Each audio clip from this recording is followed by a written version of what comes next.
Hey folks, so today's video is a bit different. I'm doing a new account. It's free to play other than the fact that I have bought the Disable Ads pack. That's all I'm buying. So the way it's going to work is it's Glass Cannon. I'm not going to be going through using any sort of optimized builds. I'm just going to play the way that I want to play.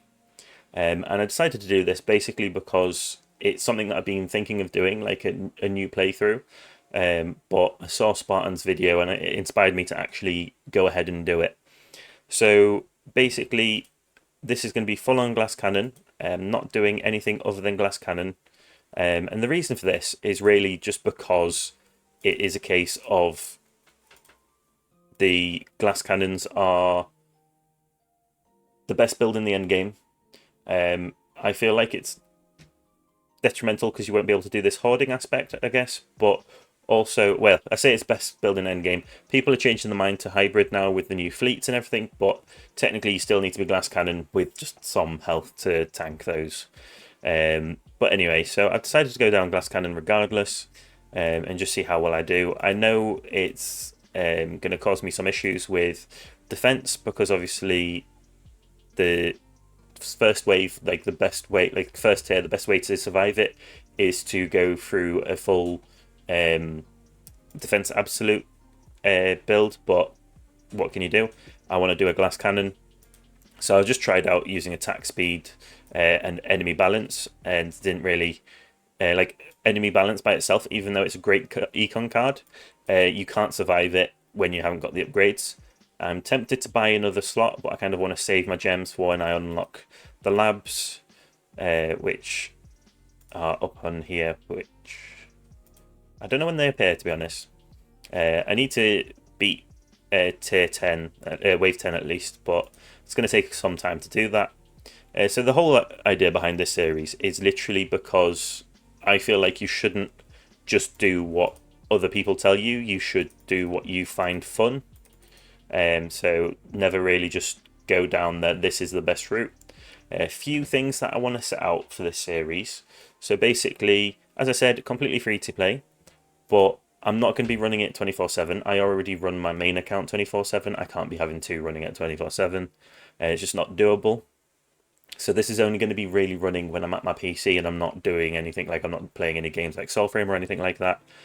So it's not going to get a lot of use, but I'm going to still jump into tournaments and just set and forget and things like that. But it is just going to be a case of I'm just experimenting and doing a video just showing, well, a video series just showing what potential there is in just playing it your own way. Like you can still get places, yeah, it's going to be a bit slower, but if that's how you want to play it, go for it.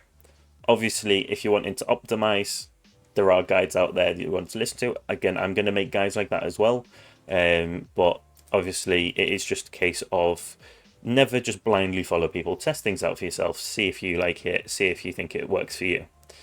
On a side note, on my main account, I am one primordial collapse from some primordial collapse from getting my first ancestral. As you can see, it's there and there. I just need that one more. So that's really good, but we're not going to focus on that. I forgot to upgrade, so I didn't do too well here. But the first thing that you really want to do on day one anyway is kind of just push up the coins so that you can upgrade things. I'm going to put a bit into my cash bonus, just try and push up the amount of cash that I get, because that will also extend my runs.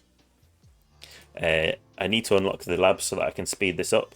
I'm pretty sure you have to kill your first boss to actually get any sort of progress here. And I'm not going to give up. I'm not going to go over to using the like EHP. I am literally trying to see how far you can get with Glass Cannon and how quickly you can get there with Glass Cannon as well. I think right now, for where I'm at as well, it's probably best for me just to sink into attack speed and damage. Arguably, I guess if I spent the gems, I could probably get a bit further because I might get the actual damage card and things. But for now, I'm just going to focus. And this is something that I just realised, because obviously I know what I just said, but you've kind of got to be aware of like how much cash each upgrade costs. So we'll complete this run and that'll probably be the end of this video. Please let me know if you think this will be a good series, if you want to see more of this account.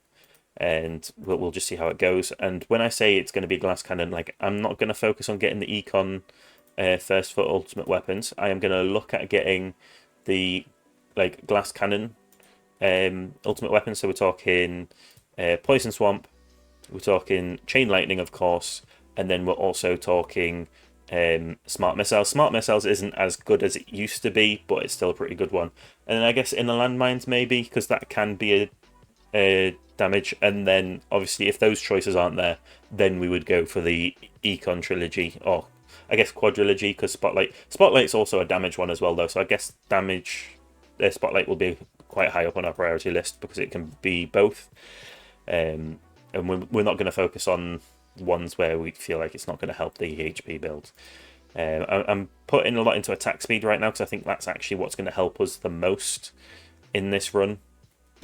Right, so I know on my main account as well, for those of you that kind of watch my content more, I try and keep 150 gems as my baseline. I'm not doing that now because as soon as I get this last primordial collapse, I'm basically going to be going fully HP build, so I won't need to do the respec. So we're just going to have to keep going and see how this goes. I obviously know if I get hit, I'm dead. Well, I can take 2 hits from base enemies. I think we will be able to get to the boss again because I'm actually remembering to actually invest in my upgrades, but it's just a case of if we get any ranged enemies coming in at the wrong time, or if we just get a bit too swamped, which is why I'm trying to invest in my attack speed as much as possible. Because as you can see, if a range came in right now, I would be pretty much done for. I need a bit more attack speed from the looks of this. Just cleared that. So I think that's where I'm going to have to invest for now.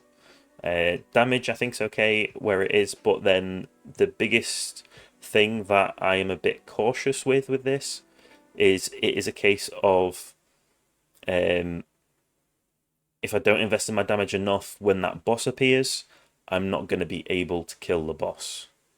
So the boss is going to come in this wave, so I'm tempted to just push it up, see how I do. My biggest issue obviously is there's going to be enemies spawning at the same time as the boss, and I'm not allowed to let anything hit me with the way that I'm going, so it's going to be a bit of a struggle. Yeah, I'm definitely going to get hit here, and I'm dead. The game took a moment to realise that I was dead, but I was dead.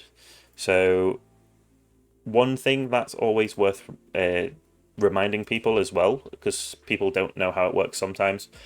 So it's a standard thing, and I think a lot of us take it for granted, which is why we don't say. So any investments you do here in the workshop basically do not change the cost in game. So if we have a quick look here, so attack speed's 5, so we end the round, home, and then we're going to invest in an attack speed this time, and we'll do a bit in damage.